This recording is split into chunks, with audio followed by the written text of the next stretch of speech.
So I'm attorney Harry Steven Ellman. I'm a solo practitioner practicing for a long time, since 1971. There was a hiatus there where I was out of the practice law and in the title insurance business. I had my own title insurance agency for 20 years called Fidelity Title Company out of Bingham Farms, Michigan. I still do title work. I'm affiliated with a company called Title Connect in Farmington Hills, and I push clients that I've had for over 20 years to them for their title work.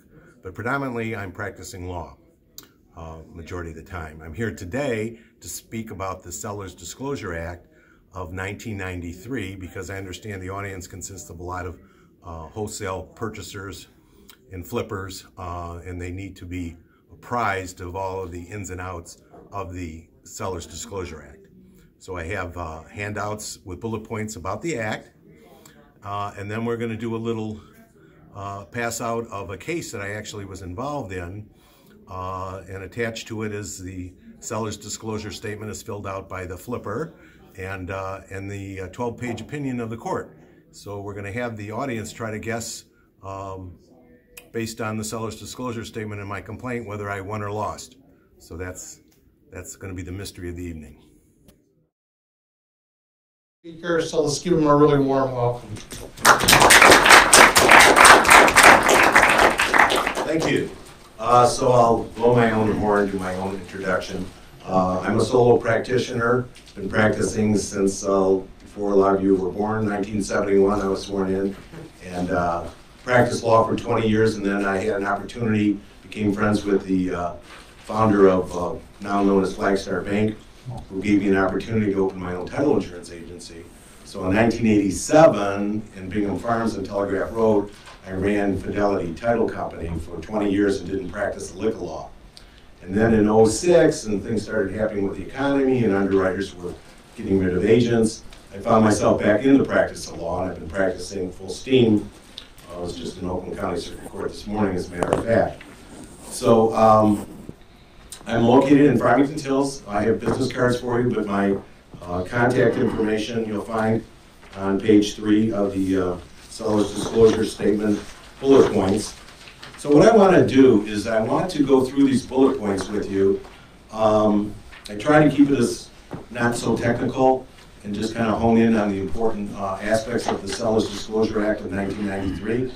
And then I had a lawsuit in 2017 where I represented a homeowner who, after she took possession of the home, and several months later, actually, she took possession from when she closed, she took a shower and had her laundry going, and when she went downstairs to check her laundry, all this fecal matter and water was coming up out of the basement.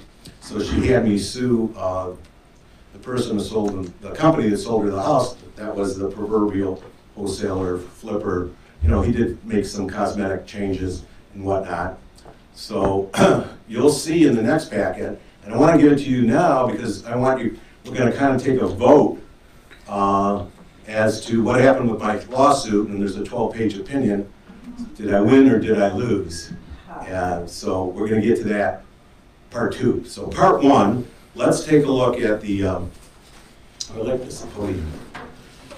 Attorneys like podiums. So let's take a look at the Seller's Disclosure Act highlights. Now this is directed to, are there any brokers or salespersons in the audience? Okay, quite a few. All right, well this will help you out as well. You might find some surprises. And then of course I presume this gentleman owns 12 homes, so I believe you guys have a basic knowledge and have signed. How many of you signed a Seller's Disclosure Statement? Let me ask you that. Yeah. Okay, we got quite a few. Okay. All right. So since 1993, all Michigan residential sales are subject to this act known as the Seller's Disclosure Act.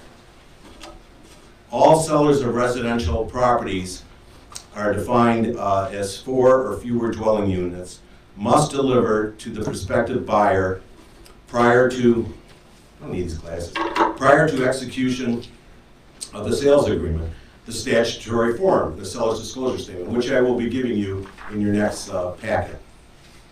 The Sellers Disclosure Act applies to sales, exchanges, land contracts, options, leases. I wasn't even aware of some of this myself. That include options or tenant improvements and co-op sales. It does not apply to a number of exempt transactions, including sales by a licensed builder of newly constructed residential property. So they're exempt from filling out the seller's disclosure statement. Some people think, well, I never lived there, so I don't have to fill it out. And that's not true, and we'll get into that a little later. You're obligated to fill it out. Now, if you don't know something, I highly recommend you check off unknown, which when we get into my case study, that's where the guy made a mistake. He wrote in there, never lived in the property, but then he went to the trouble of checking off all the boxes and checked off that the plumbing system was in good working order. Thus my lawsuit. Had he not done that, or just checked unknown, I never would have filed a lawsuit. But that was a misrepresentation. We're going to get into that. Pardon me? I got a quick question, or maybe you're going to answer this. Yeah, can you save the questions for the end? I want to bust through this. You might answer it anything. I'm sure I'll cover it. Now, the form itself contains specific representations as to water in the basement, which is the story we're going to get into, my personal case study, roof leaks, I had one of those, septic tanks, drain fields, city water and sewer systems, well and pump, settling, flooding, drainage, sanitary and grade problems, infestation by wood-destroying insects, underground storage tanks, specified on-premises environmental hazards, and neighborhood environmental issues. Now, each disclosure must be made in good faith. The sole and exclusive buyer remedy under this Sellers Disclosure Act is to terminate the purchase agreement. That's your only remedy. If they lied on the sellers, let's not talk about the lying. If they said that the roof it leaks and needs well, you can get out. You don't want to. He doesn't want to spend, and you don't want to spend the money to repair the roof. You can get out of that purchase agreement because he disclosed he's got a leaky roof, and you don't want to buy a house with a leaky roof. So that's what it's meant by that. There are no post-closing Seller Disclosure Act remedies. Only lawsuits for fraud, deceit, and misrepresentation at common law, which you're going to see my lawsuit in a few minutes, and possibly a breach of contract when the purchase agreement includes warranties as to conditions that prove to be inaccurate. The form requires disclosure of any, quote, structural, mechanical, appliance system changes. So yes, the form, if something happens from the time you first fill out the form and you haven't closed yet, you are obligated to amend the seller's disclosure statement in these areas. Sellers are not liable for errors or omissions, quote, that are not within their personal knowledge, close quote. Remember that. And there is no duty to disclose information, quote, that could be obtained only through inspection or observation of inaccessible portions of real estate, or could be discovered only by a person with expertise in science or trade to be in the knowledge of the transferor. So generally, the buyer bears the risk of loss under, we're all familiar with the as-is clause in the contract, unless the seller fails to disclose concealed defects known to them. So you'll see my lawsuit is entitled Complaint for Failure to Disclose Latent Defects. Sellers have a duty to disclose to the buyer any concealed conditions known to them that involve an unreasonable danger. When evidence demonstrates a competent inspector, meaning a home inspector, should reasonably have expected to have discovered the defective conditions, the conditions are not considered concealed, and there can be no recovery for fraudulent concealment in connection with the sale of the real estate.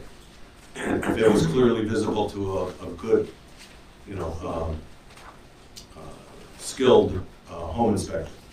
Buyers should be aware that they are subject to sanctions if their claims are determined to be frivolous, if they are devoid of legal merit.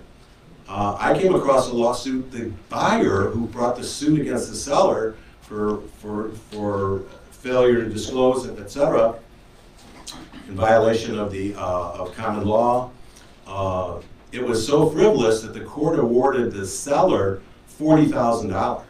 I had $40,000. So, you know, tread lightly. I mean, any attorney taking on a case better be damn sure that they've got something going for them, which I did. So buyers are not obligated to conduct destructive home investigations. For example, sellers that have hidden cracked foundation walls with insulation panels, I had one of those, or covered cracked floors with carpeting, I had one of those. So how do you, they had a before picture on their listing, in the multiple listing picture, and it showed there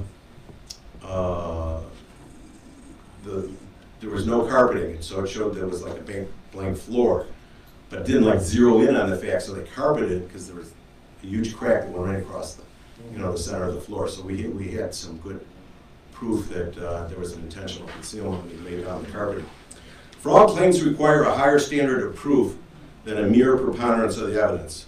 All 6 of the required elements must be established. I'm not going to go into those 6 elements that are actually in the judge's opinion that you're going to get a copy of today in her case. A buyer's broker, there's a few in the room, is in privity of contract with the buyer and therefore can be liable for negligent misrepresentation. Contrary to the seller, who's not in privity, seller's broker is not in privity with the buyer. Since releases are enforceable, the seller will desire them and the buyer will ask that they be deleted. They are not enforceable if they are signed under duress or fraudulent or oppressive conduct was used to obtain the release. A seller's agent owes no fiduciary duty to potential purchasers. A seller's broker is not liable for negligent misrepresentation to a buyer because the required element of privity of contract is missing. There's no contract between the listing agent and the prospective purchaser. However, the seller's broker may be liable to a buyer if they acted openly with the seller in concealing information on the seller's disclosure statement. Sellers are liable for the statements of their agents, so you can be bound by something your agent did, some misrepresentation that your agent did. An agent assisting a buyer can be either a buyer's agent, a sub-agent of the seller, a dual agent, or a transaction coordinator.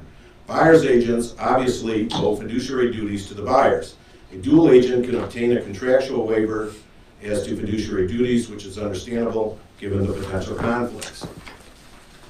Now, a lot of times the clients will say, well, you know, the home inspector didn't catch this, you know, let's sue the home inspector. And I tell them, hey, look at your home inspection agreement. You can bet that there's a provision in there that if they make a mistake, they're only responsible to pay you back what you paid them for a fee. And believe it or not, that is an enforceable limitation. Caveat emptor and as-is clauses in home inspections and the seller's disclosure statement protect sellers from most buyer claims. That's what gives them the protection. However, a false or misleading statement by the sellers or their agents or concealed defects can still provide recourse for an aggrieved buyer. And I had an aggrieved buyer. I probably didn't have to redact her name. It's a public record, but I redacted her name, so can we pass these out? Sure. I'll let you pass them out. So when you get your packet, you're going to see the complaint for failure to disclose latent defect. And as in all complaints, they're factual pleadings, so we give the factual background. I'll give you the Cliff version of that in a minute here. I had a count for breach of contract, but the main thrust of the case was fraud, deceit, and misrepresentation due to the seller's disclosure statement. And behind the complaint, and I'll get back to that in a minute, is a blank seller's disclosure statement form that some of you already are familiar with and probably have in your office. And then behind that was an exhibit to the complaint. I mentioned this earlier. He wrote on here, owner never occupied, sold as is. But then when they hadn't checked off all the boxes, and in particular there's a box here for when you highlight yellow, it doesn't come out when you Xerox it, but it's the city water system, city sewer system, and there's a plumbing system up the top there. So he checked off yes instead of unknown. Oh, that's right. I put a star off to the side there.